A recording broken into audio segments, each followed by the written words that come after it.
Hello everyone, Salam, Namaste, Adab, and welcome to Indian Diaspora's today's event. Today we are going to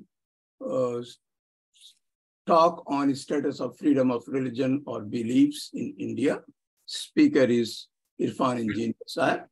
He is the director of Center for the Study of Society and Secularism, a very prominent civil society activist, a thinker, columnist, and just to remind our audience, son of a very famous community activist and who is the founder of, I think, Center for the Study of Society and Secularism. His father, late Irfan Engineer. We still remember very much his articles and talks, his passion about making India so good and doing everything good for India. So, and the introductory remarks will be given by Neha Dabhade. Sorry if I misspelled you, Deputy Director of the Center for Study of Society and Secularism. The concluding remarks will be given by Dr. Vinod Mubai, who is the editor of Insaf Bulletin. He's a retired nuclear physicist, human rights activist. Right now, he just told me he's in Chicago attending the conference. So welcome you all, and now I invite Neha for the introductory remarks. Thank you. Good evening, everyone, and good morning to friends in the US. Firstly, I would like to congratulate the organizers for organizing this very important discussion today. I know, like Riaz Bhai is saying, maybe this has generated interest, but people are also choosy and not very comfortable when we talk about freedom of religion or belief, especially in India. But fortunately, we have a very erudite panel, so to say. We have Irfan Engineer and we have Dr. Vinod Mubai, who will, of course, present their very nuanced views on the topic. But I would like to just briefly introduce today's topic and maybe very quickly give an overview on the topic, that is freedom of religion or belief in India. As we know that freedom of religion or belief is an international recognized human right, which is also one of the fundamental rights recognized in the Constitution of India.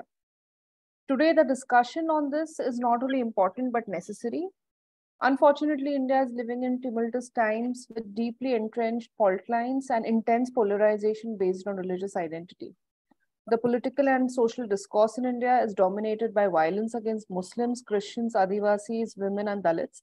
And by this, I know by no means do I want to say that freedom of religion or belief in India is only violated of these groups, but equally of those of the majority, so-called majority, that is the Hindus. But we'll come to that later. Though the Indian Constitution guarantees equality before law irrespective of religion, the relation of the state with these minorities, so to say, is fraught with discrimination, exclusion, and violence. Freedom of religion is a crucial right, especially in a multicultural, diverse society like India, which is held together by shared culture and syncretic traditions, what we famously know as the Ganga Chamna Tehzeeb. And denial of FORB is keeping in with the denial of broader human rights, which are perceived as Western. So this is where we try to kind of broaden why this is happening and what is the context. The denial or a violation of freedom of religion or belief is coterminous with the evident shift in Indian politics towards the right. The nature of Indian democracy has changed perceptibly over the last maybe 1 decade. The liberal secular democracy India was known for is morphing into what different scholars have called ethnic democracy or an electoral autocracy. It's ironical that after assuming the leadership of G20, Indian government boasted that India is the mother of democracies, and this is written everywhere across the country on big hoardings.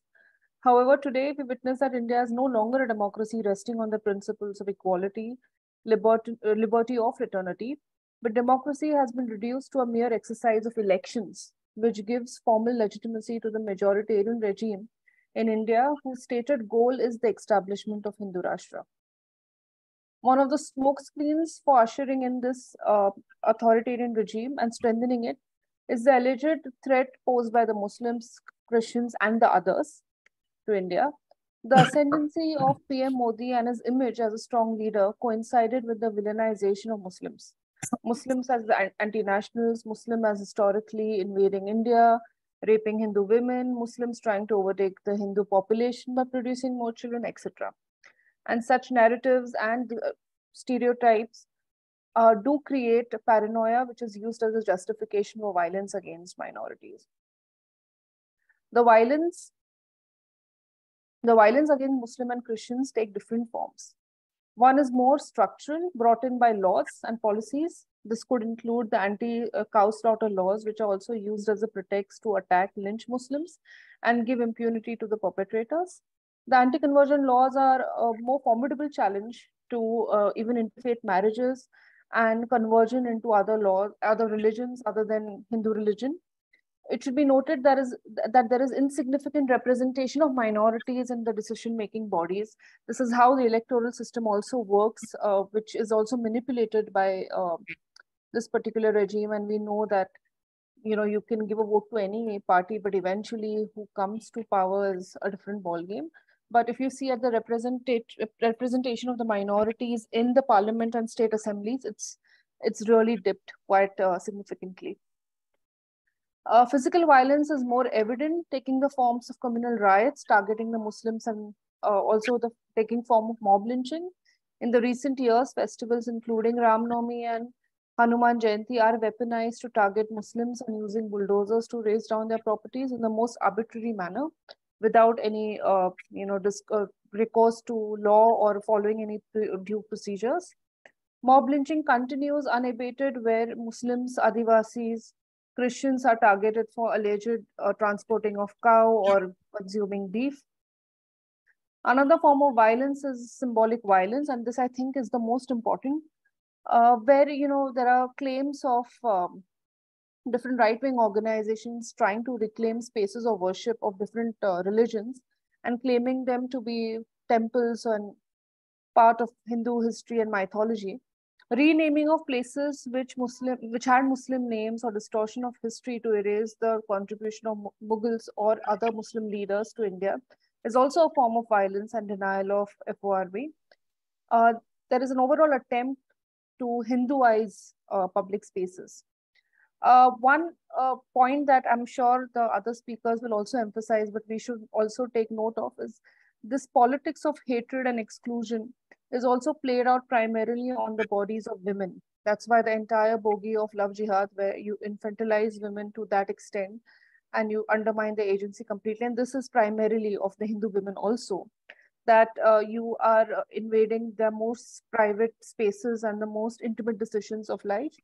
And of course, the recent debate about the UCC, which of course is a reform in a way, but coming from the political dispensation that it's coming, I'm not sure how much it will do for gender justice.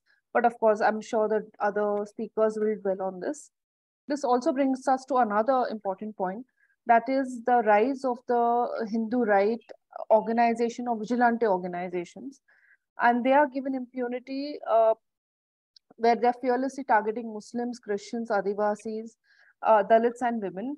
Though Hindu vigilante groups were present prior to PM Modi's regime, but currently, with Modi at the helm of affairs, these vigilante groups and violence inflicted by them has become more systematic in instilling fears in the hearts of the minorities. These vigilante groups are not only protected, but also sponsored by the Sangh Parivar leaders who have either infiltrated into state apparatus or have been elected to offices. Two aspects, and it will be the end, two aspects of FORB that also need to be highlighted today in India to understand denial or violation of FORB are the hate speeches. And there are a slew, and unfortunately, they are very common these days, by religious leaders and political representatives, openly and blatantly calling for genocide against Muslims. And the silence of the political leadership is actually most shocking. Another thing we should take note of are the economic boycotts, or call for economic boycotts against the Muslims, again, even including in rural areas, which have known to coexist more harmoniously, showing the fissures in our society. Lastly, one thing we have to focus on, one more aspects of an authoritarian regime, is the steady erosion of democratic institutions and spaces, beginning with the parliament itself, the judiciary, the media, the election commission, the Lokpal, the CBI. This erosion is accomplished by both inducements and threats, passing important legislation without debates, legalizing anonymous donations to political parties. We know that no political party stands really a chance against the BJP given the kind of funding it has. Also by the corporate takeover of the media and by selection of compliant people to significant democratic positions and posts. Recently, we all know the debate in Maharashtra where the ED has kind of terrorized some of the politicians and manufactured defects. So the ED and the NIA, the National Investigative Agency, is used to intimidate political opposition and dissenting voices. Largely, this is what I just wanted to briefly outline what violations of freedom of religion of belief looks like in India. But I'm sure the other two speakers will definitely go in detail and shed more light. So thank you. Thank you so much, Neha. And now we invite Irfan Engineer sir for his talk. Okay, Irfan sir. Thank you, Razi Saab, for inviting me to speak in this very important forum, Indian Diaspora, Washington, D.C. Metro. It has really illustrious list of speakers, those who have spoken, and I feel very humbled today by the invitation. I'll come straight to the topic today, freedom of religion or beliefs in India. Now, actually, what we used to call earlier secularism is today a very much maligned word. Secularism, though used in the Indian Constitution's preamble, in Indian context, it always meant freedom of religion. Secularism has been stigmatized as secularism or appeasement of minorities and is a much discredited word today, not only by the Hindu nationalists, but also by the way the word was misused by the so-called secular parties for opportunist political alliances and for opportunist political objectives. Therefore, the word, and that's what secularism largely signifies, Sarva Dharma Samabhav in Indian context. What Gandhiji said, Sarva Dharma Samabhav, equal freedom to all religion, equal respect to all religion, or state keeping equal distance from all religion. Rajiv Bhargava has defined Indian secularism as state having principled distance from all religion, which means religion will have freedom to operate, and that's what essence of secularism is. So far as citizens are concerned, they will have freedom to follow religion, and so far as state is concerned, it will keep its distance. Now, both these aspects of secularism are being violated by the today's ruling regime, vehemently violated. But before I come to those violations, we must understand that freedom of religion or belief is an international human right, a right recognized by international bodies, human rights bodies and human rights charters. I'll just quote from Article 18 of Universal Declaration of Human Rights, because these are the contours of freedom of religion and how they are, before we understand how they are violated, let us go through what Article 18 of Universal Declaration of Human Rights says and what Article 25 of the Indian Constitution says, which is more or less similar. I'm quoting Article 18 of UDHR.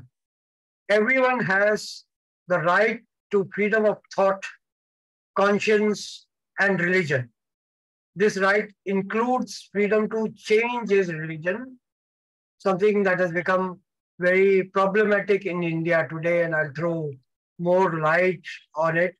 Neha has given us an overview of what contours of freedom of religion or beliefs are and how they are being violated, although very briefly.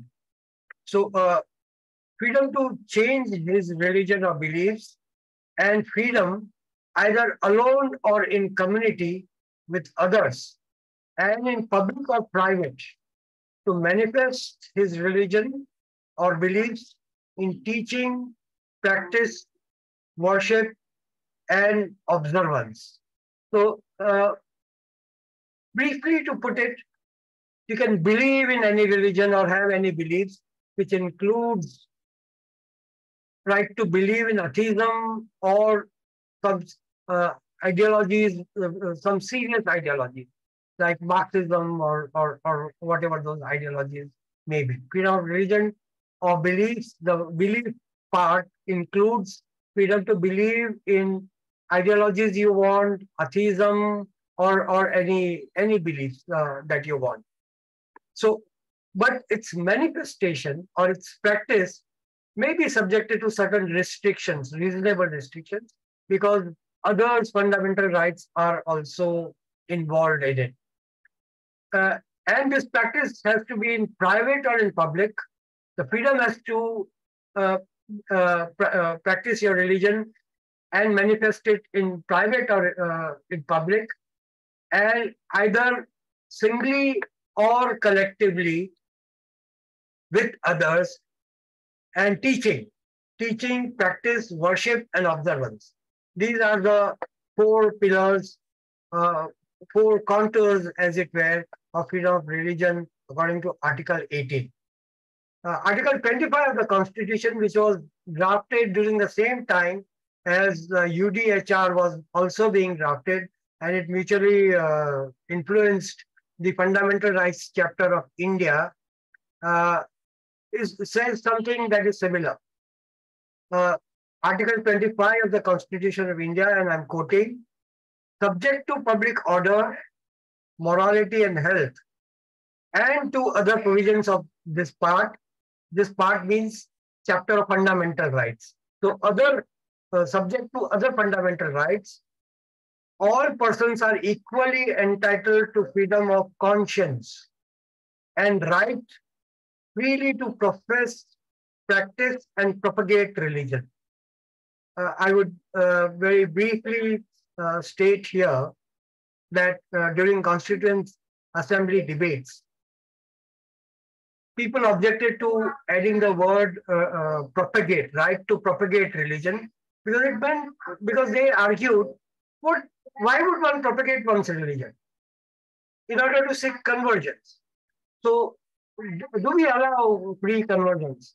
It was accepted that the word propagate includes right to convert, but that was retained by majority vote in Constituent Assembly. And amendments to the effect to delete the word propagate were defeated during vote. So we should take it that Article 25 of the Indian Constitution says you have right to profess, practice, and even propagate religion, whatever that religion might be. I'll not go into some other aspects of freedom of religion in Article 25 because there have been much litigations and we need not detain ourselves there. While Article 25 is right of every person in India, an individual right, an individual's right to profess, to practice or propagate religion. It's not a collective right. It's not a right given to the institution or a right given to religious denominations. It's a right given to individuals, and not only citizens, but also non-citizens to practice their religion, and even right to propagate their religion in India. There are Christians and Muslims in India, and they'll have the preachers coming from abroad, and therefore that right was included to every person and not only to citizens. And Supreme Court of India has observed those things. Now, Article 25 is a collective right. I'm sorry. Article 25 is an individual right, individual person's right. Article 26 of the Constitution is a right given to a denomination or sub-denomination of religion.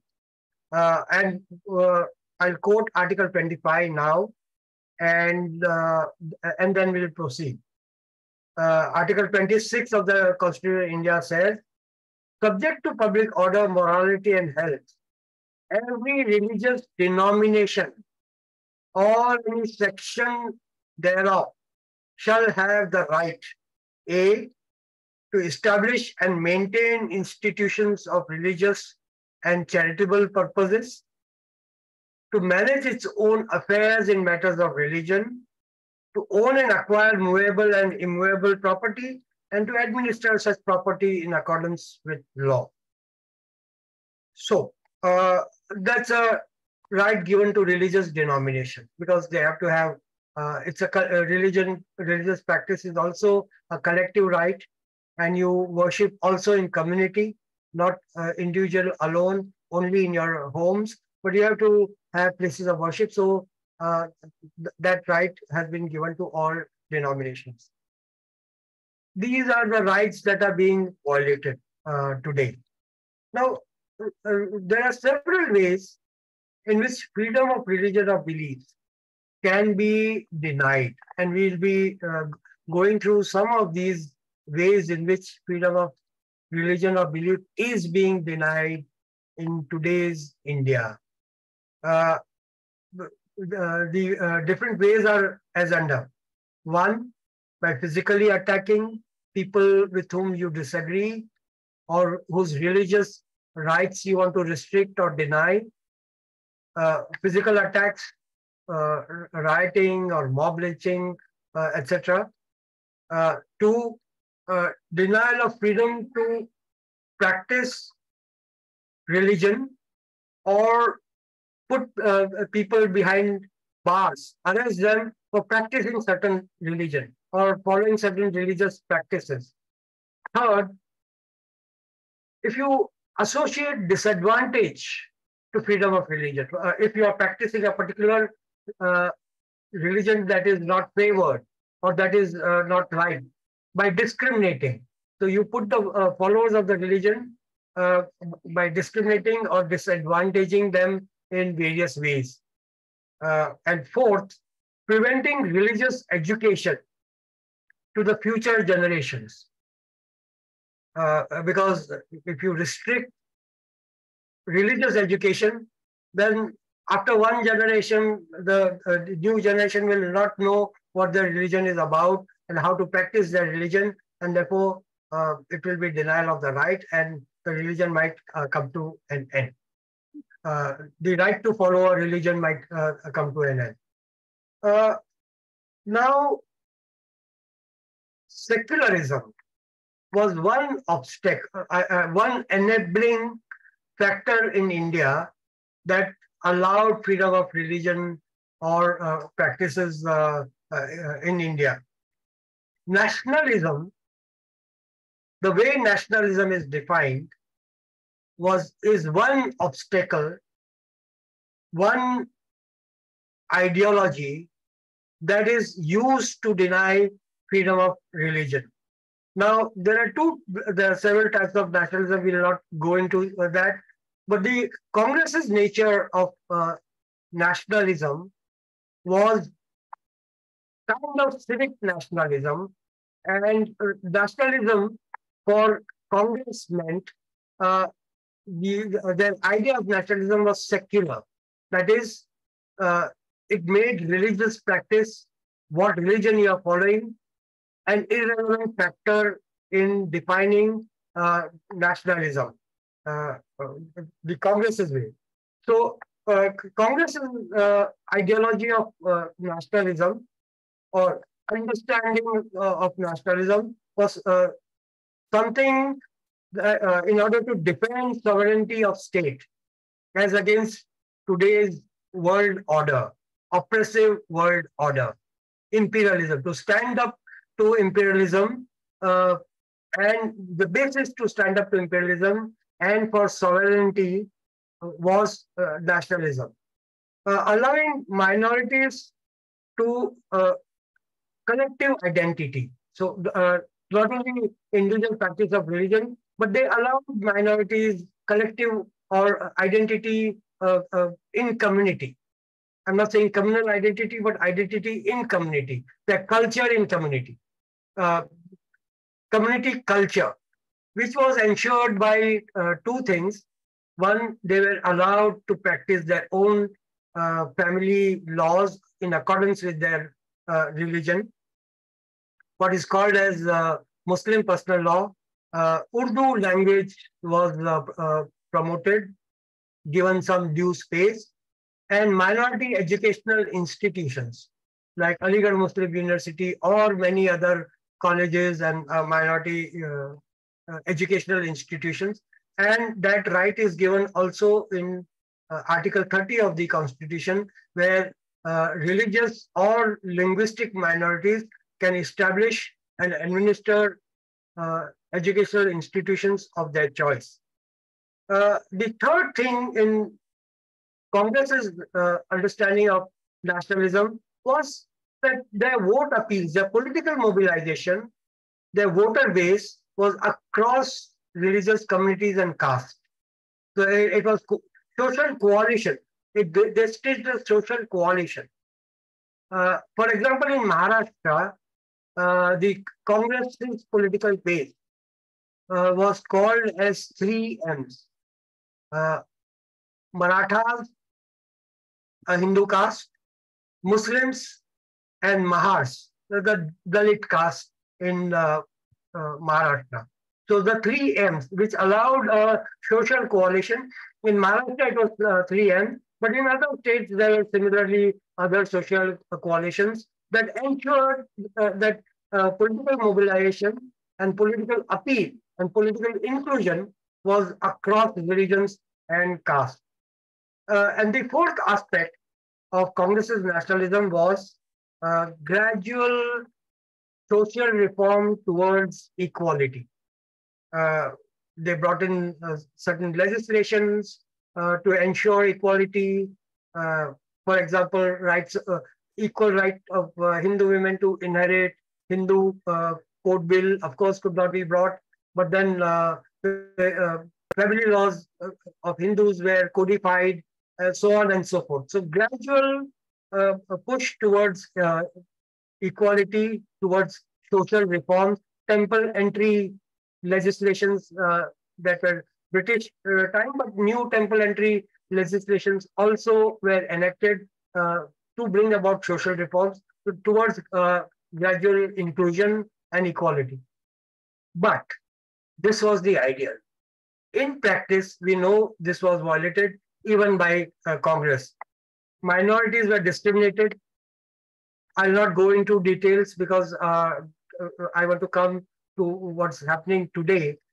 Such a committee amply brings that out, how minorities were discriminated, particularly in education, livelihood, job opportunities, extension of development of minorities, minority concentrated areas were kept backward, access to certain state institutions, infrastructure, bank loans, business licenses, etc., etc. They were discriminated. We also know that even during Congress regime, there were hate speeches, stigmatization of minorities, stereotypifying of minorities, which was not countered by Congress politically, nor strong deterrent legal actions were taken. But the hate speeches were kept in check in some ways. They were not allowed to cross certain limits. Nevertheless, there were hate speeches.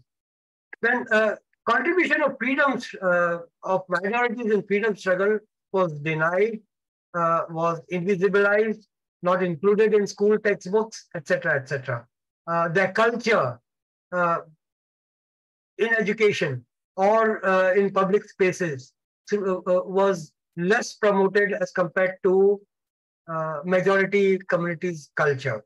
So there was some extent of invisibilization.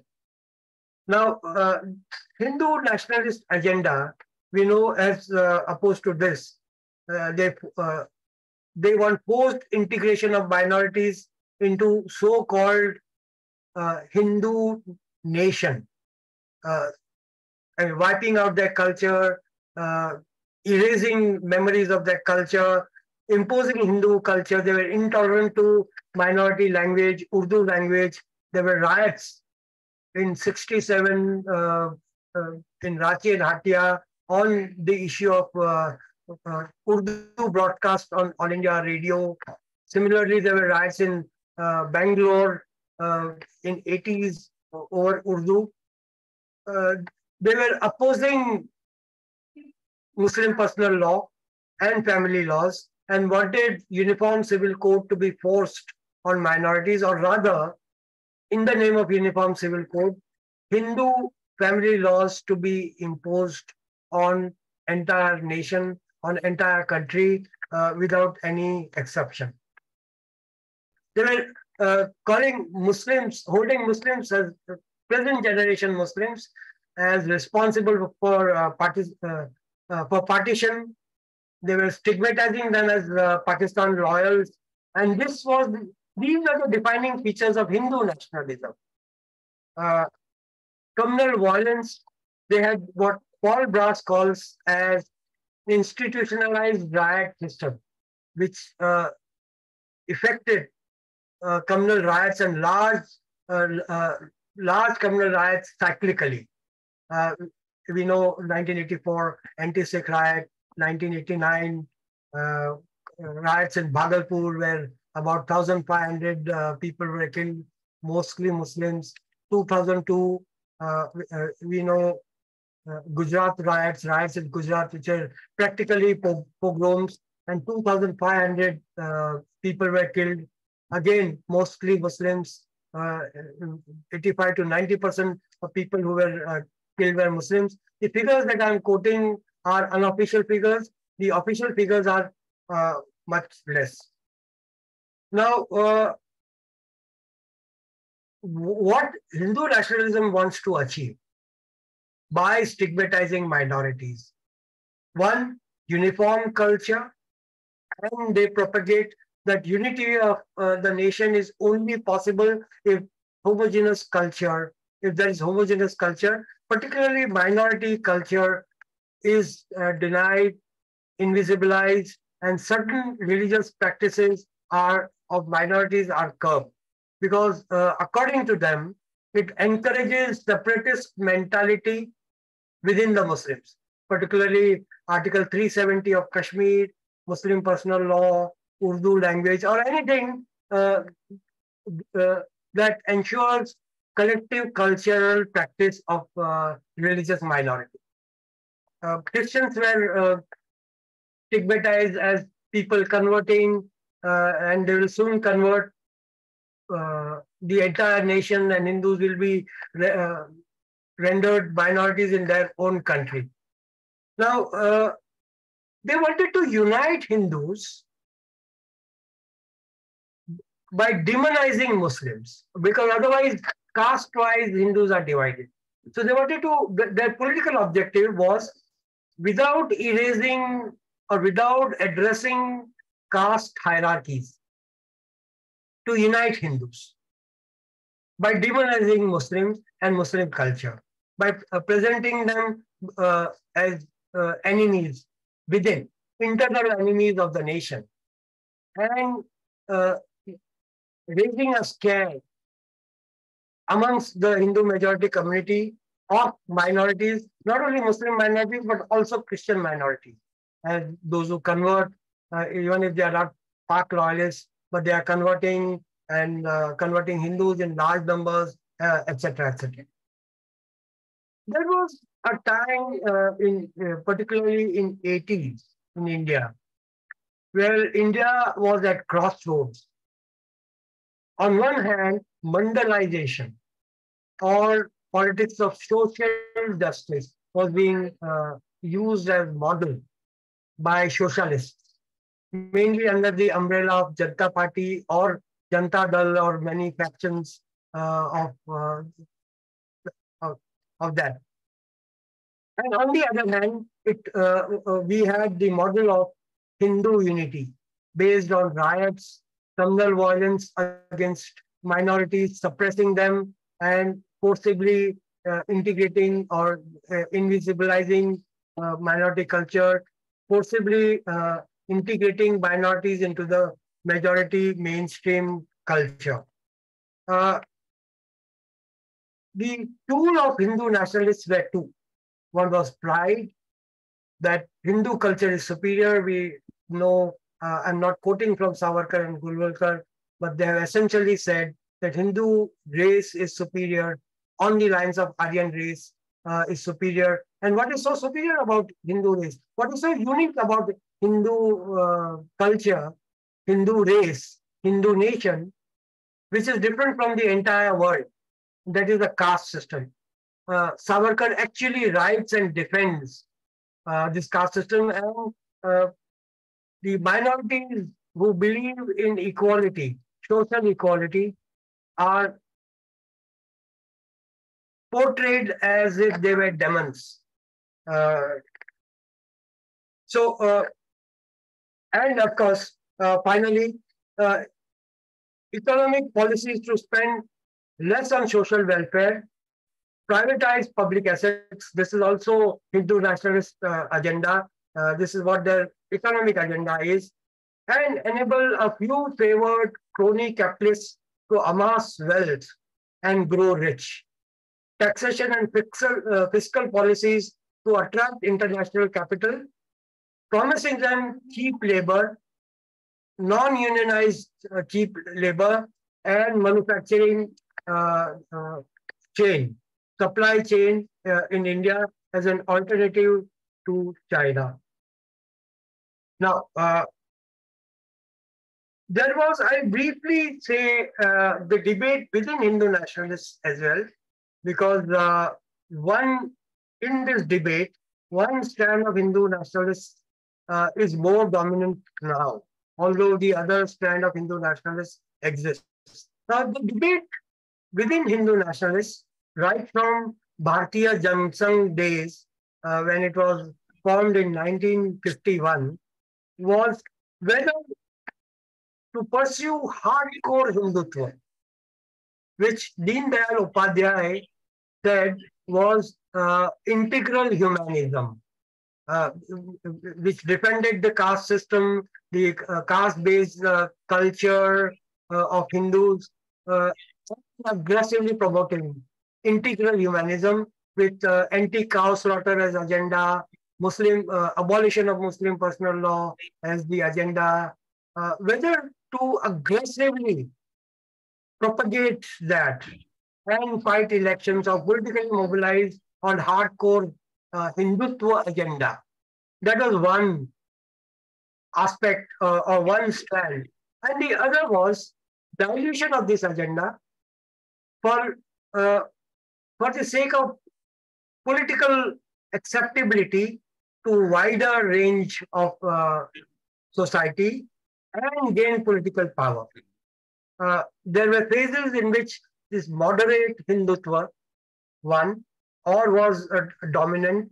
Vajpayee, when in 1980, Bharatiya Janata Party was formed by breaking away from Janata Party, gave the slogan of Gandhian nationalism as Bharatiya Janata Party's ideology. Now, when BJP was in minority and needed to stitch coalition to come to power, it had that compulsion in order to attract more coalition partners politically, because on their own strength, they could not come to power.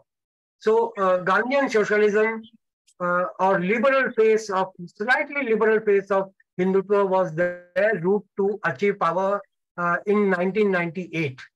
and be a dominant party of the coalition. The coalition included about 13 parties, including Akali Dal, Telugu Desam Party, Trinamool Congress, National Conference from Kashmir.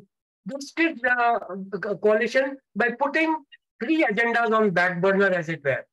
Abolition of Article 370, abolition of Muslim personal law, and bringing in uniform civil code, and construction of Ram temple. That was as if it was put on a back burner. Idea was to somehow trump the social justice agenda that was prevalent. There was a strong voice, strong political force for social justice agenda, to trump that agenda, first of all, and then next stage to turn towards hardcore Hindutva. Whenever they were in power, they would seek information and broadcasting ministry, because that would allow them to propagate their ideology. Home ministry wherever possible, to establish their control over security forces. Ministry of Human Resources, because educational institution, educational syllabus comes under that fold, and this is how they would propagate Hindutva ideology, enable RSS to propagate their Hindu ideology. So there was division of labor. While BJP appeared to be moderate and politically acceptable to coalition partners, RSS was allowed to function on the ground and propagate their ideology aggressively of Hindu nationalism. Now, all this changes in 2002. And for the first time, the then Chief Minister, Narendra Modi, demonstrates that aggressive Hindutva is the way forward. There was an enabling circumstance for Narendra Modi to be able to do so, because in center there was Atal Bihari Vajpayee's government, and in state he forced this aggressive Hindutva, and we know the riots and about the pogroms, wherein he actually mobilized the extremist Hindu nationalist sections, Hindutva sections, power, social power, political power in there, to aggressively promote and achieve hardcore Hindutva goals. He became the Hindu Hriday Samrat of Hindus, or king of Hindu hearts. He was called as Hindu Hriday Samrat. He gained his popularity across the state through that aggressive Hindutva. And the second aspect of this was promotion of crony capitalism. These capitalists then became his strength. He promoted crony capitalists and big industrial houses and chamber of commerce. The capitalists ignored the Hindutva agenda, and a section even backed the Hindutva agenda. We know Adani and certain factions fully backing Hindutva agenda for mutual advantages and gain. The capitalists gained cheap labor due to suppression of unions, cheap land, ports, natural resources, tax concessions, and other incentives. I still remember Ratan Tata making a statement when his Tata Nano factory was opened in Gujarat, giving all these concessions. No state could match the concessions that were offered by Narendra Modi's government in Gujarat. And Ratan Tata's reaction was, he gave a statement that all those who are not doing, all the capitalists who are not doing, industrialists who are not doing their business in Gujarat are fools. Only fools will not do their business.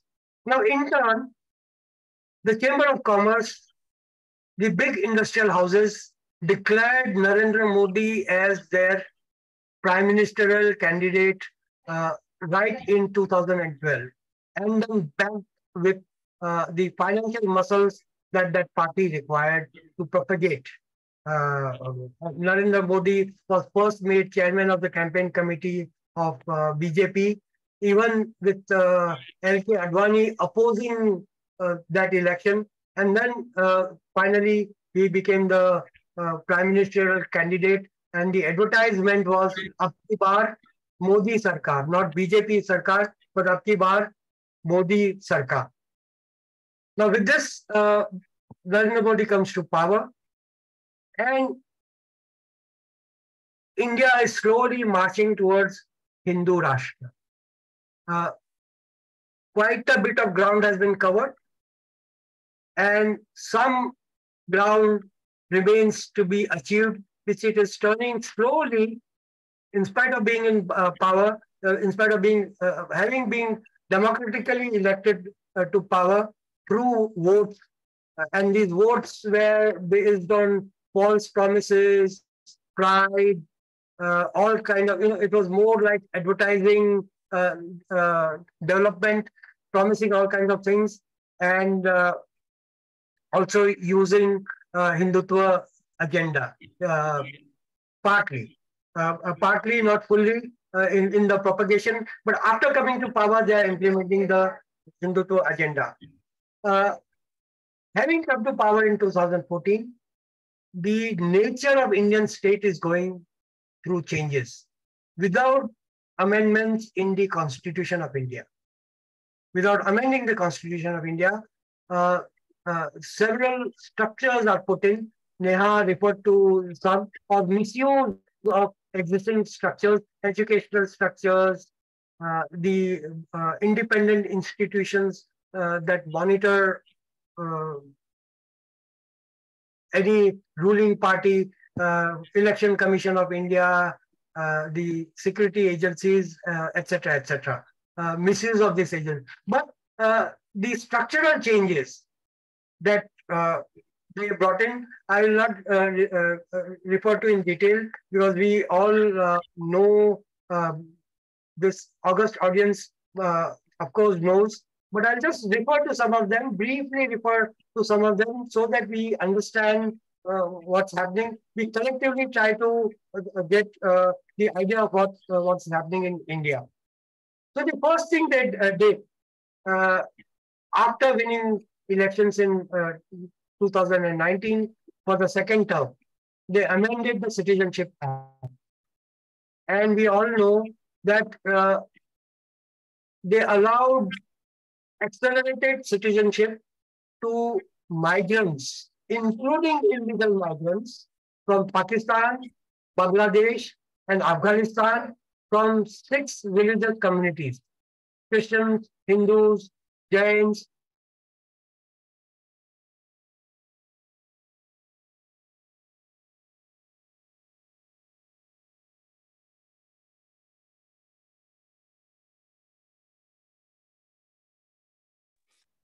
It's frozen, Rajiva. Yeah. So, Secularism. yeah, all right. Irfan, yeah. Okay. Should I continue? Yeah, of course, of course. Yeah, okay. The second was the amendment to series of amendments to what is called as freedom of religion laws. Actually, they are anti-conversion laws. They are anti-conversion laws. So the jurisprudential architecture that they brought, along with these anti-conversion laws, there were anti-conversion laws, but only certain conversions were problematized. Those that were forced conversion, or with use of coercion, fraud, or undue influence. On these 3 grounds, if conversions were secured, then they were declared as illegal in earlier generations of anti-conversion laws. Series of amendments were brought, and now, first of all, they increase the punishment severely. So if somebody converts to another religion by fraud, undue influence, or coercion, then the punishment was increased to 10 years with minimum punishment clause of 7 years. If you rob someone, 7 years, 3 years. If you commit dacoity, 7 years of punishment. But if you convert, my God, 10 years of punishment and 1 lakh rupee of fine. This punishment would double in certain cases. If women are converted, if children are converted, if scheduled castes are converted or scheduled tribes are converted. These were the amendments brought. The third thing was the punishment would double even if there was mass conversion. And you will be surprised to know the definition of mass conversion. Different states have different amendments and different laws. But across the board, mass conversion is defined as 2 people converting together is mass conversion. Nobody converts individually. You convert with your family. Husband and wife at least, or children convert. So any conversion would attract double punishment. And the burden of proof, to prove that you converted not using, your conversion is not illegal, that is using fraud, coercion or undue influence, is on the accused. So this is changing the criminal jurisprudence of the country, where one who is accusing has to prove the guilt, and in those and the accused is believed to be or treated to be innocent till proved guilty. The burden of proof is on the accuser. But here, they'll just put you into jail, arrest you, put you in jail, and put you in the put you on trial and say now you prove that you did not convert or you did not convert illegally in any case. Series of love jihad legislations came in and were introduced in anti-conversion laws. And what is this love jihad legislation? That if you convert 1 year before your marriage, interreligious marriage, or 1 year after an interreligious marriage, then whether that conversion is by fraud, undue influence, or coercion, it would be treated illegal. The marriage would be treated as null and void. I mean, this was just blatant. This is actually preventing interreligious marriage. There's no way you can marry without conversion. Because if you marry under Special Marriage Act, 1 month's notice is given. Parents oppose such marriages. Hindutva goons oppose such marriages. 1 month's notice is given, it is publicized. They immediately come to know interreligious marriage is happening, and they will go and threaten and intimidate the couple. So the possibility is just ruled out. The other possibility is that one spouse converts to another religion and marries. Now this door is also closed. That's what the earlier interreligious marriages would do. Now this door is also closed because the marriage would be null and void. State would not recognize your marriage. It would be illegal and plus punishable.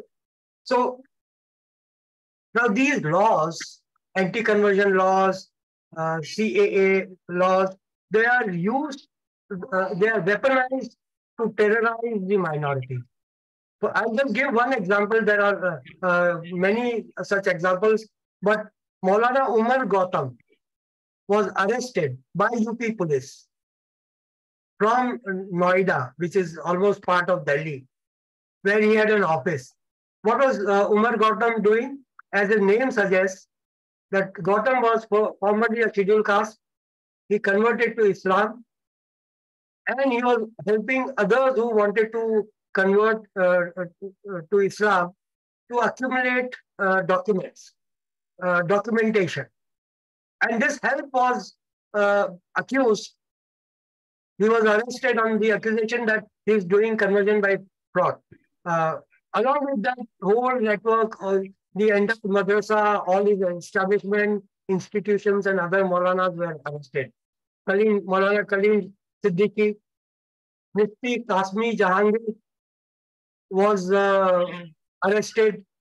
and they had to spend long time in jail before they were out on bail. And I'm not sure whether all of them are out on bail. I'll just give another example of how these anti-conversion laws are used as a weapon to terrorize minorities. Recently, our center, along with other organizations, did a fact-finding in Narayanpur, Chhattisgarh state.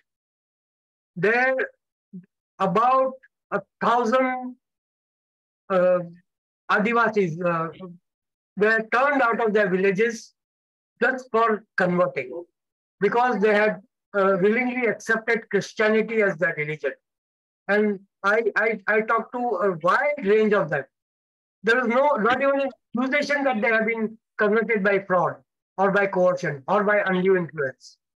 They all said, we are Vishwasis, we are believers, we believe in Jesus now.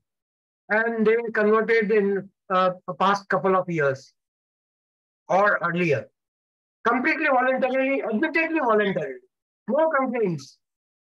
But yet all of them were turned out of their villages using force and coercion and using these laws. It was assumed that any conversion is illegal, which actually the law does not. And these enables in Karnataka, just last year, in a matter of 6 months, 37 prayer meetings were attacked. And PUCL fact-finding report says Christian prayer meetings were attacked. Prayer meetings in homes, prayer meetings in churches, that they are conversion, they are meetings for conversions. Then we have anti-cow slaughter legislation. Again, severe punishment, burden of proof on the accused.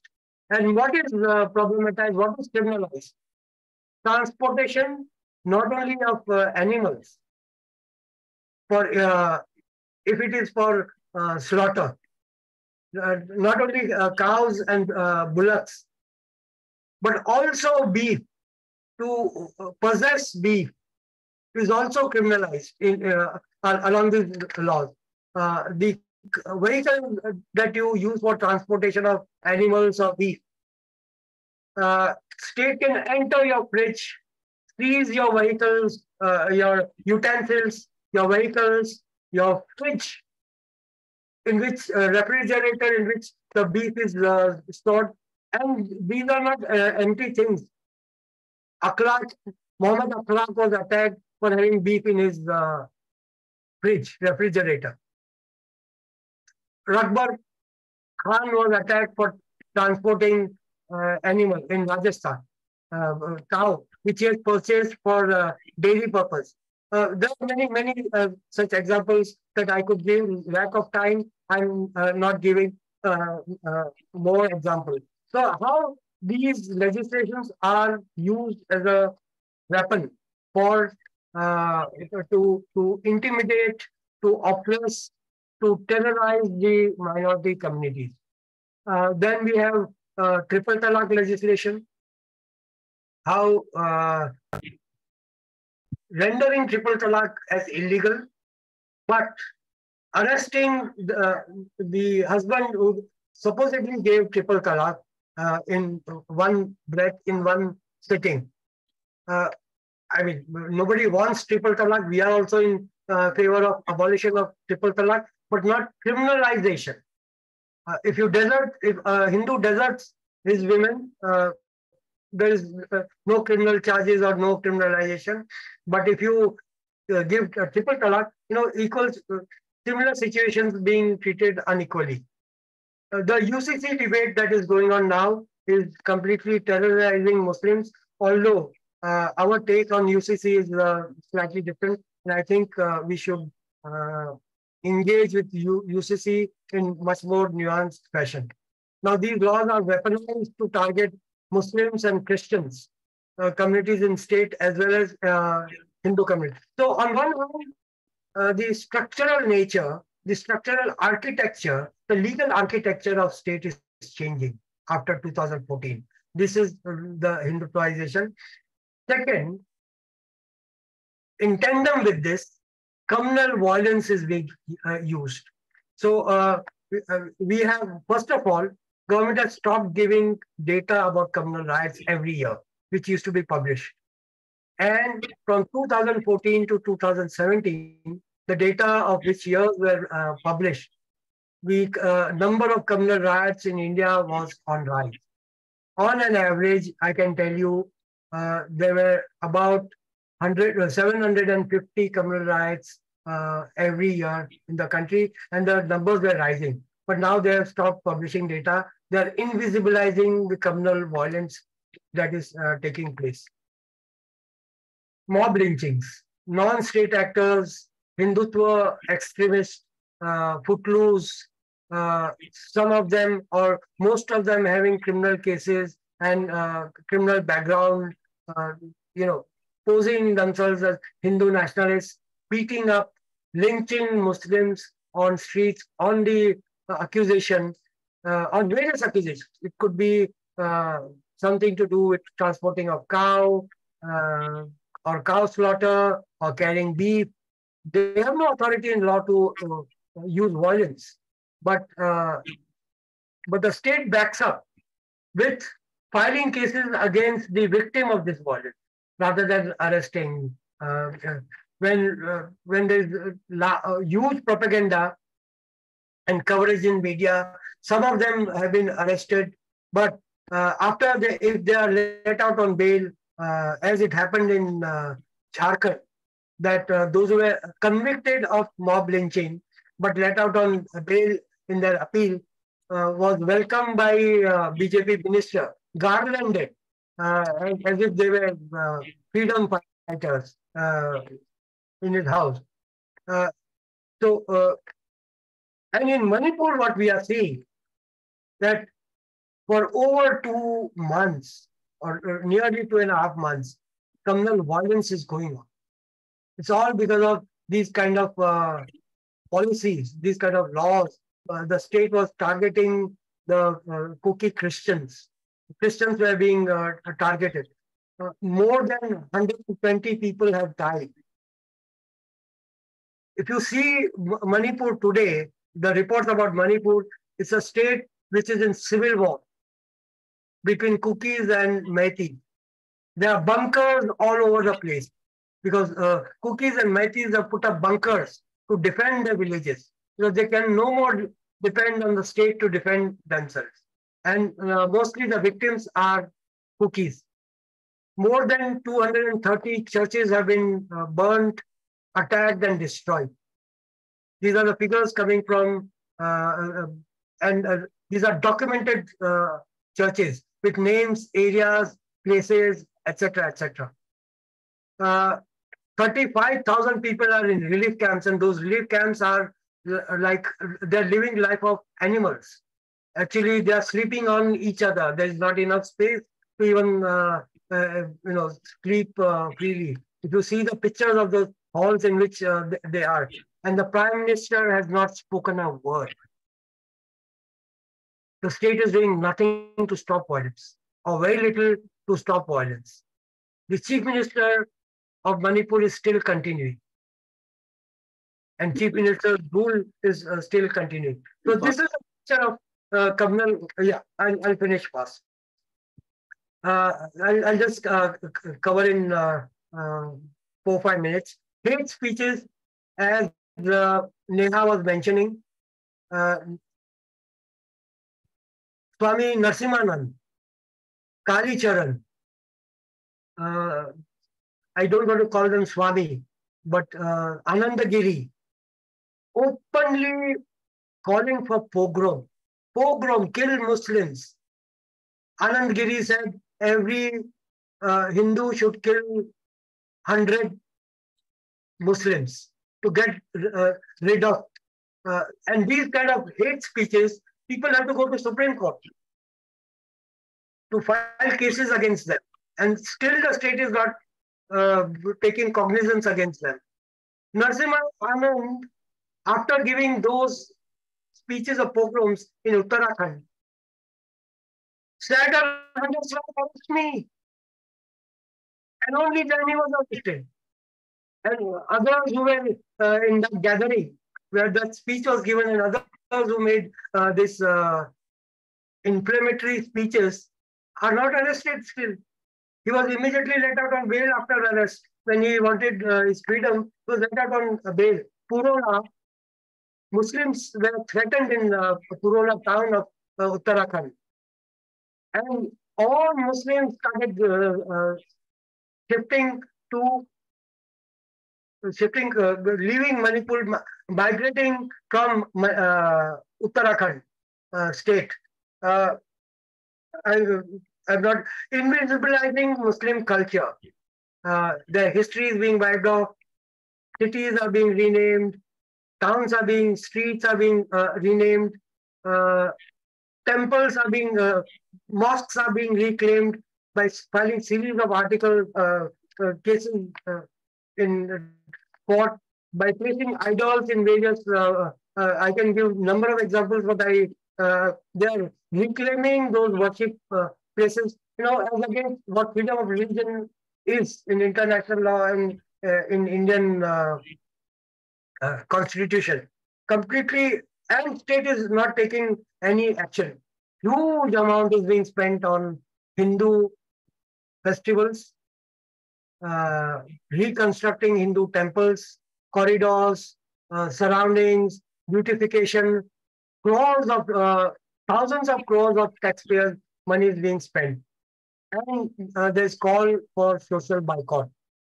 I think what is the way forward? I would say Hindu Rashtra is sought to be created based on anxiety of Hindus.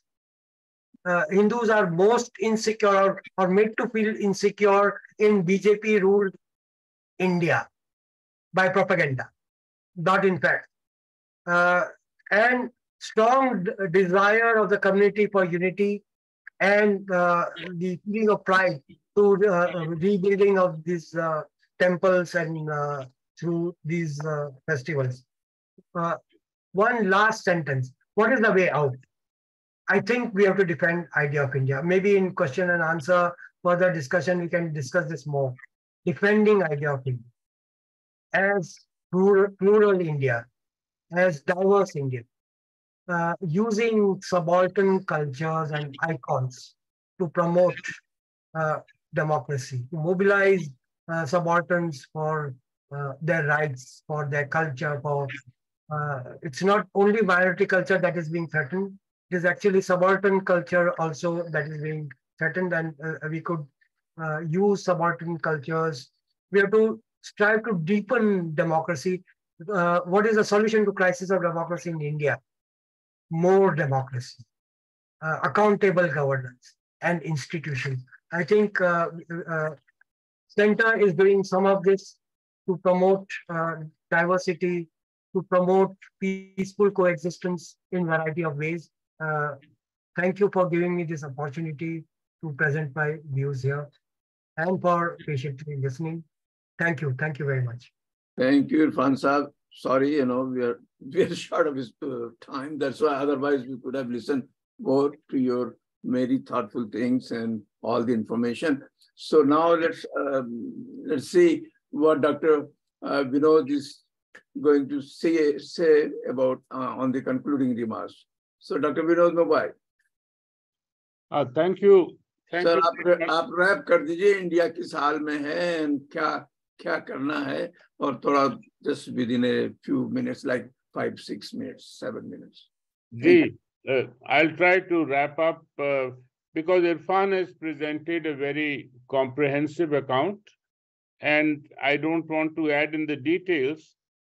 I want to stress on 3 things that seem to me. Firstly, religious identity has become a political weapon, and the institutional and intellectual framework for this was laid over a century ago. And so we have to remember that Savarkar, who may be considered one of the fathers of the two-nation theory, he distinguished between Pitra Bhumi or fatherland and Punya Bhumi or holy land to accord a lesser status to religious minorities who he claimed their religious centers lay outside the territory of India. Golwalkar took this thesis forward to only give minorities at most second-class status. And he praised, as we all know, what Germany of the 1930s was doing to its religious minorities, mainly the Jews. So that a century later, that aspect of intellectual thought about what India is or what it should be, namely Hindu Rashtra, etc., is now shown by a number of features that Irfan has illustrated. One other feature I read an article recently about the status of Muslims in Indian politics, and there is 0 Muslim members of legislative assemblies in many states which have over 10% Muslim population.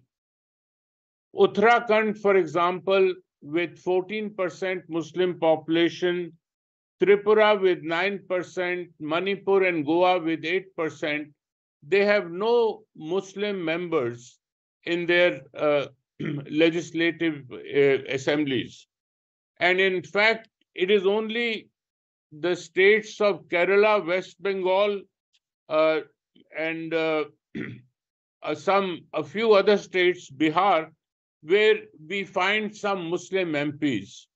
The share of members of parliament, Lok Sabha, has also diminished to minuscule numbers in the latest data that is available. Now, Irfan's stressed on the various legislations that have been passed that minimize or make invisible the role of minorities at all. And there's cow slaughter, the love jihad, anti-conversion laws, mob lynching, they asking people to say Jai Shri Ram inside mosques, etc. So this thing is all part of a political and cultural assault that weaponizes political identity of Muslims, minorities especially, including Christians. Now, some people, Irfan referred to Manipur, and Manipur now represents a new threshold, as it were, in this weaponization, because so far religious minority was being weaponized, or religious identity was being weaponized. Now we have tribal and ethnic identity beginning to be weaponized too. And this is likely to move forward like a fire in northeastern states that suffer from a number of this ethnic tribal identity conflicts that can be weaponized by ambitious politicians like what we are seeing in Manipur. I believe some commentators recently, I don't recall the name right away, but some commentators have pointed out that this leaves India or the territory of India to further divisions like what happened in 1947, where religion became the basis for division and partition. And this ethnic tribal spreading to this can then lead to phenomena in various states, which for political reasons, the current ruling party is promoting, but it may find that it is harboring or nurturing Frankensteins that could get out of control in recent future.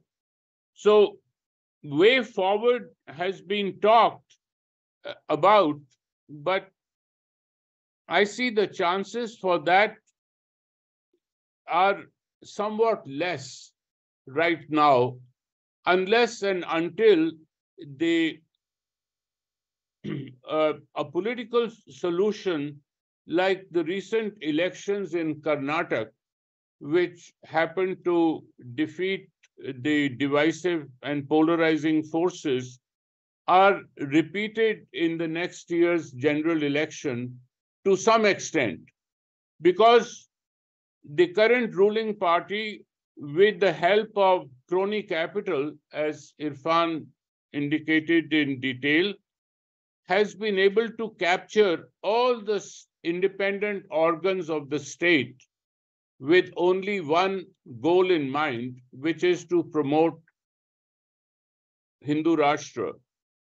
So the defeat and the freeing of these agencies of like ED and CBI and so on, which are mobilized against opposition politicians, against any opposing forces on a communal basis, this has to happen. And whether and how far and how fast this can go is unknown at this time. But it is really, I think, a very challenging time for the country to maintain itself and to keep itself going on an even keel with the electoral autocracy, when the religious polarization then spreads to ethnic and tribal divisions, because we are a land of extreme diversity, and only by pluralist politics and giving respect to diversity can one endure. Nothing is more farcical or cynical than the approach of Prime Minister to Pasmanda Muslims, or the so-called lower status, lower caste Muslims, because this is entirely cynical politics to gain some electoral votes. And it's when such Muslims are being slaughtered and asked to say Jai Shri Ram, how can one in any conscience approach them for votes? So I think that the way forward, Irfan hinted at it, somehow the political forces of India have to get together to defend the diversity, to defend the pluralist nature, and otherwise I don't see much hope for long-term survival. Thank you very much for giving me a few minutes for these remarks. I wish I could be more hopeful, but at the present time, it's reality has to be given the status it deserves, and not some rowdy remarks about Hindutva and so forth. Thank you. Thank you. It was a wonderful concluding remark, and we hope that the forces of opposition come together to do whatever there is a hope building up at the moment, and we will see soon in the assembly elections how it plays out. So before we go to question and answer session, advertisement or the announcement for the coming Saturday. And coming Saturday would be a little more challenging Saturday, because of all the three speakers, especially the one in the center, Sunita Vishwanath, is right now in India is a very hot topic herself because of Rahul Gandhi's visit here and Sunita's proactivism against Hindutva, challenging Hindutva at every forum. And of course, Tushar Gandhi, the great-grandson of Mahatma Gandhi, who is right now here in Buffalo, and Professor Apurvanand, who is well-known activist in India and an intellectual and academic. So please join coming Saturday. And now over to Dr. Rafat Hussain, who is moderating the question and answer session. Thank you, all three speakers. Rafat. Thank you, Rajibai. So the question and answer session has a limited time, as you should be aware of that. And if you are interested to ask the question, please raise your digital hand or show your interest in chat box. I will monitor the chat box. So before we begin the question and answer session, I would like to thank Irfan Engineer Saab for outlining the issues in India the minorities are facing, and for Neha Dabade for her wonderful introduction, and Vinod Bhai for the beautiful conclusion. So I see a lot of questions from Boras Saab. I will give him very few minutes, and I will ask him to ask only few questions and lump them all together. And I wanted to remind that this session is for question and answer, not for having a discussion. So Boras Saab, please go ahead and ask the question. And I will also request Irfan Saab to please be brief in answers. Go ahead, Irfan. Go ahead, Boras Dada Bhai Saab. I have written the questions down, so I don't need to say anything. Please reply to whichever ones you think are pertinent. Thank you. Boras Saab, it is not going to be possible to answer all those questions you have written. You can ask him on one-on-one basis, but if you have any burning issue or burning question, you can ask right now. I just want peace and love in India rather than the violence. That's what I work for in the USA, and I hope Indians do the same. Thank you. Thank you so much. Irfan Saab, did you get a chance to look at his questions and you wanted to say something in? Yeah, one, people are asking what solution. We don't have a ready-made solution, but I just very briefly outlined the direction in which solution could be found. One is respecting the diversity and pluralism of India. We have to promote more and more awareness about it through civil society work, through our educational institutions, and we have to work through our media, through various platforms, through social media. We have to work. We have to invite people that, these false alarms and scare of Muslims becoming majority, Christians becoming majority in the country, or harming Hindus in any way, or that Hindus are in danger. We'll have to take people out of that fear. And we'll have to mobilize other marginalized groups like scheduled castes, scheduled tribes, how their culture is being marginalized, how a particular upper caste culture is being thrust on them, and their freedom of religion or belief is also being denied. When UCC debate is going on in the country, all Adivasis for the first time, scheduled tribes for the first time are coming up and saying, we want our culture. Please exempt us from UCC. Recently, Parsi community has given a statement that Parsis need to be out of Uniform Civil Code. So promoting diversity, making majority community feel comfortable or secure, that burden also happens on Muslims. Muslims also have a lot to answer. The Muslim fundamentalist leadership also has not conducted themselves very well, gives fodder to Hindutva organizations to use their statements, their demands, their issues to scare the Hindus from Muslims. So pluralism, diversity, and independent democratic institutions, deepening of democracy, awareness about democratic rights are the way to peaceful coexistence. Very brief. Thank you. So next question is from Shrikant Chopra Saab. So I'm going to read it.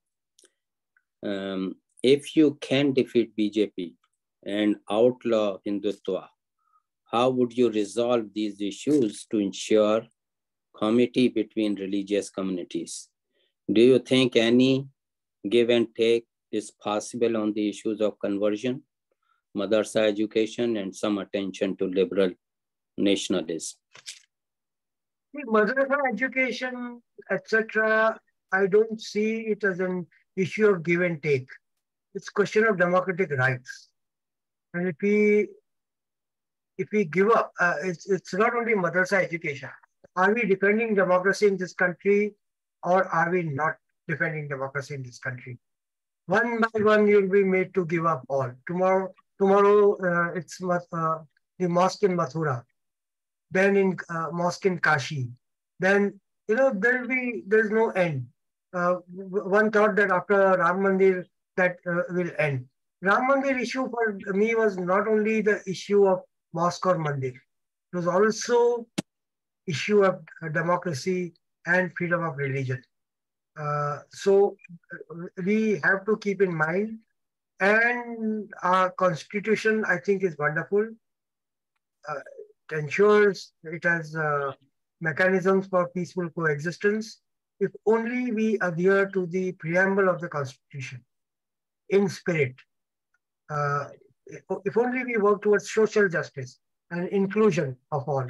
And the Gandhian vision and Gandhi's talisman of Antyodaya, or what even Swami Vivekananda said, that Antyodaya is the mission. Muslims also will have to give up a lot of their rigidities on uniform civil code. They are out on street attacking uniform civil code as if Islam is in danger. And I don't think such kind of an attitude will go anywhere towards promoting peace or coexistence. There has to be a continuous dialogue between religious leaders so that we understand each other better, we accept each other better. One thing, on 15th of July, we have called religious leaders of various communities in Mumbai to discuss precisely this, to have a dialogue, to work out ways of peaceful coexistence, and to counter the hatred that's going on in the society, to stand up to that hatred. We have got some response from Hindu religious leaders, Christians and Muslims, of course, Sikhs, Jains, Buddhists, all of us are going to be there. I think this continuous ongoing dialogue, and dialogue not only to say how my religion supports peace, no, doing something about that together in solidarity. When the society out there is burning, when fires of hatred are burning out there in society, to collectively and in solidarity do something about that. So we are creating that. I think that is one of the ways forward.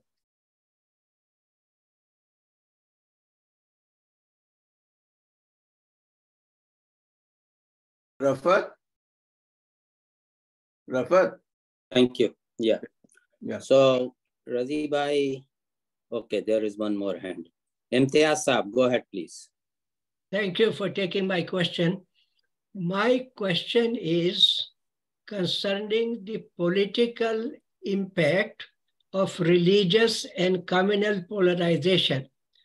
It is obvious that communal and religious polarization helps BJP and Hindutva forces, but if Muslim leaders like Asad Awesi, when they speak in public, I mean, he speaks nicely in the parliament, but in his own meetings, he muddies the water.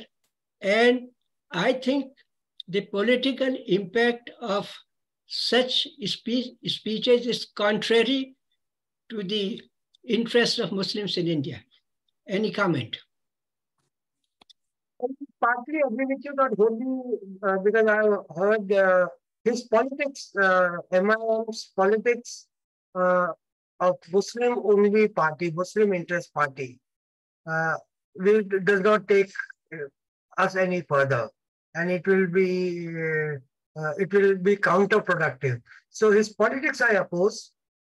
Some of his speeches are sort of, in order to pose as a bold leader who speaks for Muslim interest, he speaks up openly and quite aggressively. Some of it within the constitutional framework, challenging and saying things that are unpalatable to Hindutva.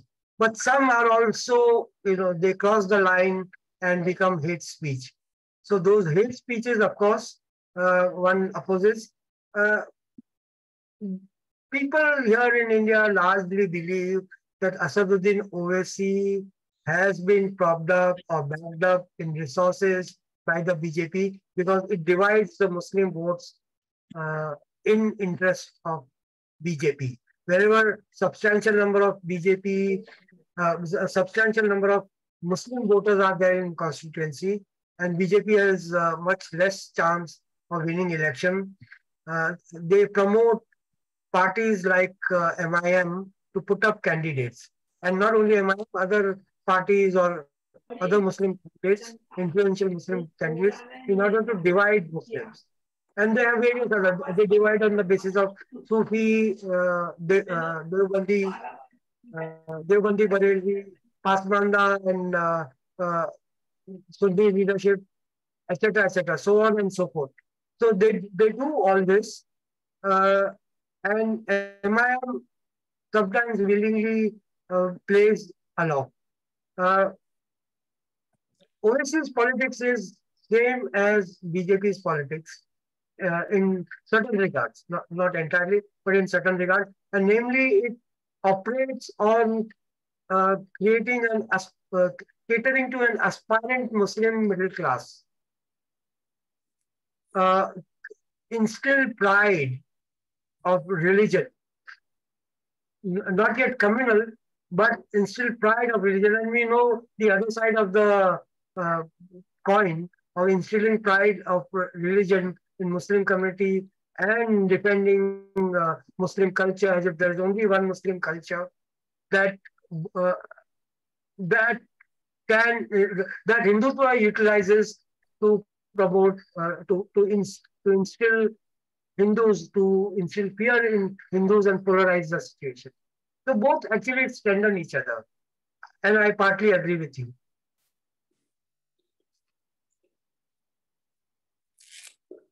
Okay, thank you so much, Irfan Saab. Razi Bhai, I don't see any hand raised or any question in chat. Tariq Faruqi Saab has raised the hand. Okay, yeah, Ji. Tariq Bhai, go ahead.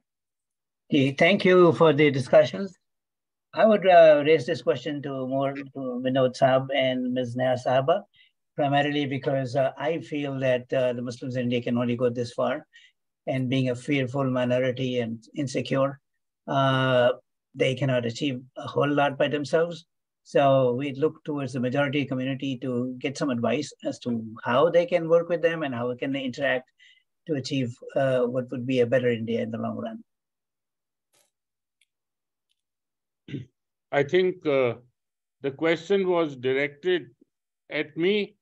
We have been trying to build up. I've been in North America. I visit India every year, and I see what Irfan Center and so forth.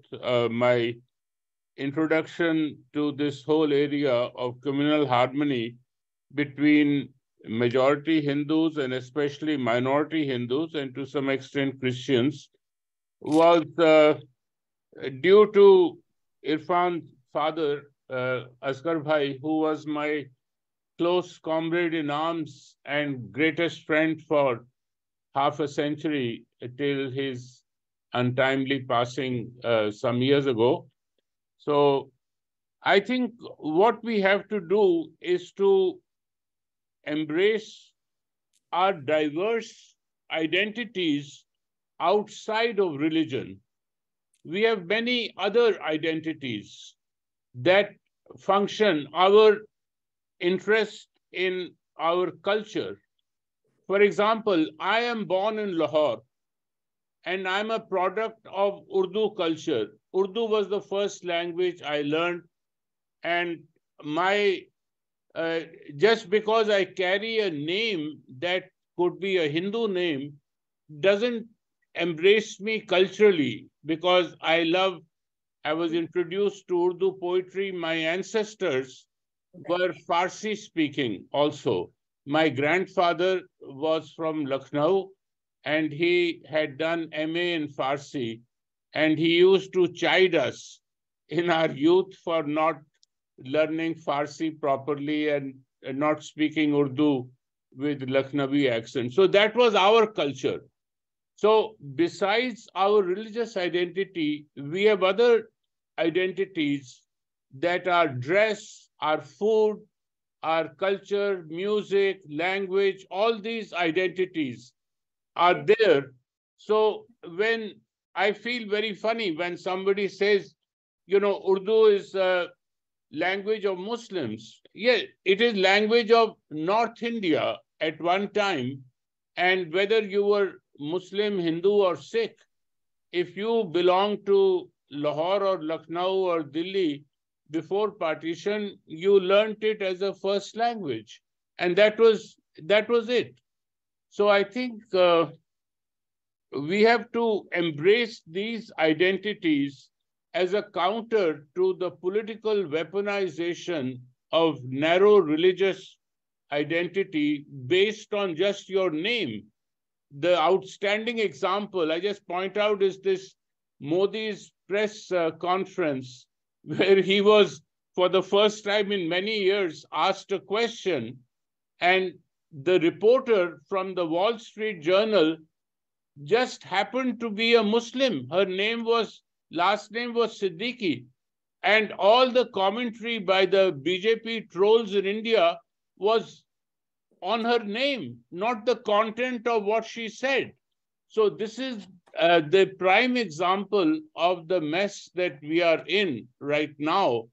And we have to look at all the different identities that we have in addition to our religious identity. As I said, this is really a hopeless way of running the nation. Thank you very much for this time. I would like to briefly comment on this. One is, I'm glad that this question is raised, because all the time the onus of freedom of religion or defending it is always on the minorities in India, and little appeal or little role is expected to be played from the Hindu community or non-Muslims or a non-minority community, if there is any. But I feel that it's in the right direction, your question. And I feel the majority, like I even said in my presentation, this is not a question of minorities alone. This is affecting each and every citizen.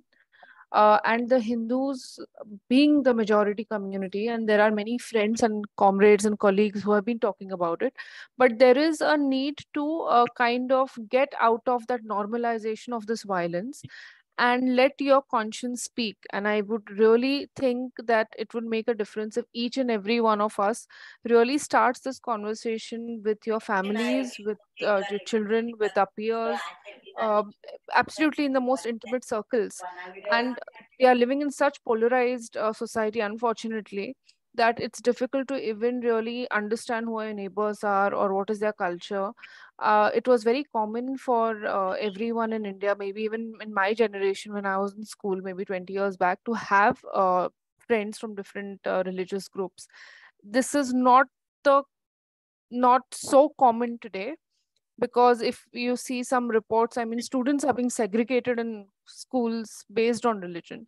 So I really think there is a need to understand this diversity. There's a need to really know your neighbors. There is a need to really know who's staying next to you, understand, and not bias take over or a prejudice take over, but really get to know someone and get to know someone's, like Vinod Mubai said, that you have different identities. I think one of the identities that I think led a good movement was farmers. And like this, there are different identities, and one can really look at those secular issues or spaces to really assert. So I feel one must really engage in these democratic movements. And yeah, I really feel that the discussion should get out of the binary of the Hindu Muslims. Thank you. Tariq bhai, did you raise hand again, or it's the same hand? Yes. One sentence to what was said, we should mobilize the subalterns, the marginalized across religion for their rightful democratic rights. The scheduled castes, the scheduled tribes, the pasmandas amongst Muslims for their rights. The women. Yeah. Pardon? Women too. I mean, Women, yeah. If we mobilize them together for their rights and improvement and development, I think that would be the way out as well. Thank you. Okay, Rudranshu Singh sir. Rudranshu, please go ahead. Oh, Tariq bhai, you have a follow-up? Yeah. Can I? My question to engineers are. Rudranshu, please hold on for a second. Tariq bhai, go ahead and let's. I was going to ask a follow-up question because I thought we had a little bit of time. There were not too many questions. Thanks for accommodating me. First of all, thank you both Vinod Sahib and Neha Sahiba for the answers. Really appreciate. This question is towards Dr. Irfan Engineer. And, I think he mentioned a little bit of this. Muslims always have a knee-jerk reaction in India, and that was apparent when the Babri Masjid issue was being discussed. And now it is the election time again and his uniform civil code. I heard on social media earlier, Dr. Ram Puniani, who was talking about another knee-jerk reaction starting with the Muslim community regarding signature campaign about, oh, we oppose this. Don't even know what it is and what is or is not in the draft legislation. He says, if they give time, there are tribals, I think you mentioned that, there are Christians, there are some Hindus also, some Sikhs, who are opposed to certain sections of the Uniform Civil Code. Let them take the lead and we can join that depending on what it is, because otherwise we fall in this trap and it may or may not be serious because it will give BJP the votes and they win the election and move on. They always need a topic like this. But how do you stop in India, because we are here in the United States, this knee-jerk reaction amongst the Muslims, which gives strength to the BJP? Thank you. Yeah, you rightly said, Tariq bhai. First of all, Muslims should stop responding and opposing Uniform Civil Code. I firmly believe that we should demand a gender-just family law. We should, there are many aspects in Muslim personal law which are much better and give gender justice. Those aspects, those issues should be universalized. Then we go with our own gender-just law, which is, we should demand, I don't oppose Uniform Civil Code. I oppose the manner in which it is being imposed and politicized and without a draft. Muslims should first ask for a draft. Show us the draft. Then we discuss what is in it. And once the draft is out, the tribals have started opposing, Parsis have started opposing, others, the Sikhs have started opposing, Bhavan Singh Maan has opposed it, going against his party line of AAP in Punjab. So there will be others who will oppose because it's imposition of Hindu code, or others also fear imposition of Hindu code. We don't know what it is now. So therefore, I feel, first of all, we should wait and see the draft and then react. Muslims and all citizens across religion should welcome a religious neutral law which gives gender justice and equal rights to women. It should not be based on any one religion. It should be based on best practices from all religions. But there has to be a process, a long debate, a committee, an experts committee, a committee from all religions, all stakeholders. All of them have to sit together and undergo this drafting process. If the drafting process is fair, then I think opposition to it will be less or restricted. Women are in every religion not treated equally. And that's an issue. There are lots of things that should change in family law. So this is the time to, we have to have social reforms after all. Thank you, Irfan Saab again. Razi bhai, let me see if there is any other. Oh, Rudranshu, you stop. Yeah, Rudranshu. Rudranshu, please go ahead. It was a very good presentation and an enlightening one, but some things are, rather many things are already known. I would like to be the devil's advocate, and I would like to ask some hard questions to Engineer Saab. Was secularism too heavy an idea for an immature society like India? So that the cover was blown so easily and so thick and fast? No, I don't think. Secularism was the central idea along which freedom struggle was centered around. United India would have been possible only on basis of secularism. So secularism in India was not anti-religion, but anti-communal politics.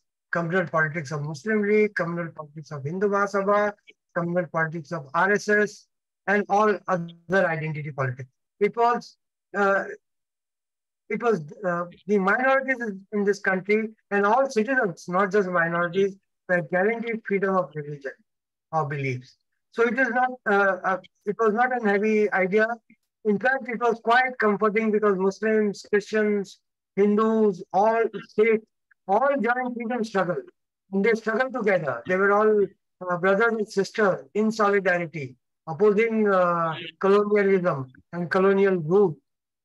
So nobody was, and everybody saw secularism as a way out, except the communal politics of Jinnah, of Muslim League on one hand, and Hindu Mahasabha on the other. Now, Muslim League got the Pakistan, and we know whatever happened to what is happening there. It's not topic of discussion now. What was problematic was opportunistic implementation of secularism. All communal parties, secularism became a rallying slogan, not as a doctrine of politics or how politics should be practiced in the country, but it became rallying point to oppose RSS and Hindutva politics alone. So Congress, even when it allowed Muslim personal law, or even when it nullified the Shah Bano judgment, it was secular. If you align with Muslim League, you are secular. If you align with RSS, then you are communal. It is these kind of opportunistic misuse of that word by certain centrist political parties, including Congress. That is what gave bad name to secularism. The secularism became the other side of allowing Muslim fundamentalists to impose their culture or their religion on the Muslim community. So how can we counter the narrative of the BJP? Because the narrative created by the right wing is always very straightforward. The straightforwardness of the narrative is that when a country was crafted out for the Muslims, that was Pakistan. So Hindustan for Hindus and Pakistan for Muslims. Now, this is a very straightforward narrative. And the counter narrative that we have is intellectual, is technical. when we talk about Ram Temple, with any charged up Hindu, he says, if a Ram Temple will not be constructed in India, will it be constructed in Pakistan? So the USP of the right wing world over is that their narrative is very straightforward. And our narrative is intellectual. So how can we put our intellectual narrative with a straightforward tone? Okay. Yeah, first of all, we'll have to oppose opportunistic secularism. That we'll have to oppose. And without opposing I don't think we will. That's why we titled our talk today as freedom of religion or beliefs. That's one thing. Look at what is happening today. How secularism is the need of the hour for tribals, for example, scheduled tribes, for example. They are saying keep us out of uniform civil code. They don't want Hindu India. In other words, they don't want Hindu India. The Dalits don't, the conscious Dalits, not all Dalits, but the conscious, and there's a huge chunk of, big chunk of conscious Dalits. They say we do not want Hindu India because Hindu India to them means Brahmin India. Look at upper caste Brahmin peeing at a scheduled tribe person. Obnoxious incidents. It makes sense. Okay. Secularism is about rights, not of Muslims, not of Christians, but all marginalized citizens, because they want to practice religion in their diversity, Hindu religion in diversity. Don't forget there are 330 million gods and goddesses, that many ways, that many traditions, that many customs. So secularism protects this diversity amongst Hindus. Thank you, Irfan Saab, and thank you, Rudranshu. Let's conclude it. Back to Rajiv Bhai. It was a wonderful session. Okay. So before you conclude, I have a question, or call it the last word before the event done. I have a question to Vinod Saab as well as Irfan Saab. I think if you see that in all these activities in India, political, social, civil society, the very curious thing is that Muslims themselves, you do not see two things that are very clearly seen from here or from elsewhere also. Muslims' participation in civil society discourse is very minimum. They do complain all the time to secular Hindus, you take the burden and the fight to them. So are the secular Hindus very brave, go into jail, or they are not afraid of their life? Why Muslims are afraid of their life all the time? I mean, there is no real visible participation of Muslims at any level. It is, I don't believe that RSS or BJP is really with the guns ready to kill mass level Muslims, killing. It's not possible. That will be an outcry. So why Muslims do not participate? And secondly, there is no single visible, no narrative from Muslim community since 47, post-partition, what kind of citizen they are. They are seen as secular Indians aligned with Congress, or at one point or at the other point aligned with communists, third aligned with as socialists. But that is like an alliance to security or protection. As a citizen, they never stood up their ground to define themselves what kind of modern citizen they are. They're opposing everything, sounding like it is an attack on their culture, on their religion, or their identity. Is that true? And why? What is the solution from the Muslim side? Just take Vinod Saab, take the burden on your shoulder and do the fight. What is this? I mean, I will rather get the answer from Vinod Saab rather than Irfan Saab. Yeah. Okay. That's what I want. The secular Hindu must tell the Muslims something very openly in India. See, let me say something that mainly, as I said, this weaponization of religious identity to become a political weapon is a new feature. I didn't experience it, even though I was caught up in the throes of the partition violence, which as a young child in first grade in Lahore, migrating to Amritsar and Firozpur and finally ending up in Delhi, I saw all that evidence. But somehow, based on our family's culture, Muslims were never regarded as something that were not part of the same community. My grandfather, for example, he didn't want to leave Lahore. It was already August 47, probably a few days after these boundaries and Radcliffe Line was proclaimed and all that. And his neighbor was where I was born, was a Muslim neighbor, a Tibana family guy, and he came to him and said, Rai Saab, ab thodi der ke liye aap chale jaएं. So my grandfather said, Raja badalte hain, praja to nahi badalti.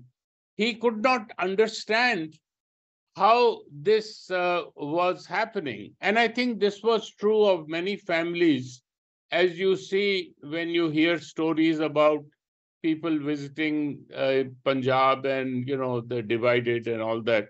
Ishtiaq Ahmed, the historian, has written copiously about it. I think what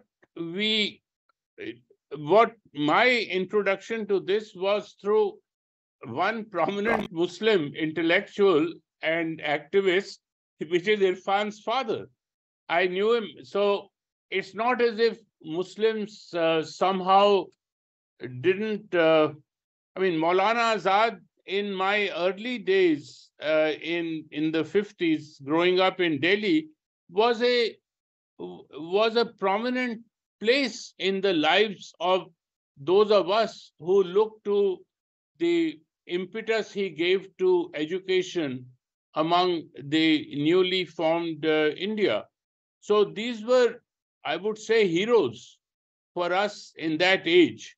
It's just a measure of how much transformation has taken place, perhaps in the last 2 decades, that somehow those earlier decades where Muslims who had consciously chosen to not migrate to this, what he termed moth-eaten Pakistan, etc., who had chosen consciously to stay behind to, the word secular India again. So I think they were a force. Now, the way in which history has worked out and the politics has worked out is something that affects lives of many nations. I don't think India is quite unique in that respect. We are seeing this happening in the US right now, where white nationalism, after being defeated, is now making a comeback. And half the people voting for a complete, criminal almost, or a lawless person like Trump. So this happens in the life of countries, in the life of nations, and we have to acknowledge that fact that it happens and try to move forward. I belong to a group which is a South Asian group called South Asia Peace Action Narrative, SAPAN.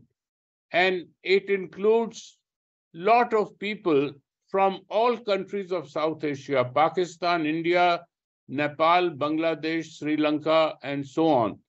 And we meet every month or so, and I think it is trying to stress this people-to-people contact and to get rid of the closed borders, to open up the borders for travel and so forth are some of the objectives.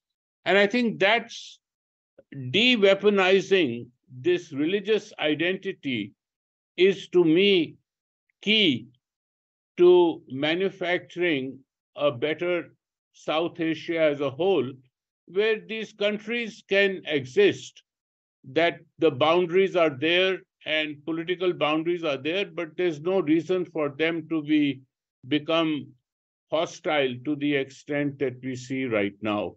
So that de-weaponizing our religious identities, making other identities more important, more useful to our peaceful coexistence, I think that is the way we have to look at things. Whether I'm secular or whether I'm not is of not much importance to me. Yeah, I guess that is... If I can respond in 1 minute, what you are describing is about North Indian Muslims. Ji. In South India, Muslims are not confident. They contribute to the culture, literature, leadership in a very assertive manner. North Indian Muslims face this partition. BJP is strong in North India. They are marginalized there. They are insecure. And then they are concerned only about their religious issues.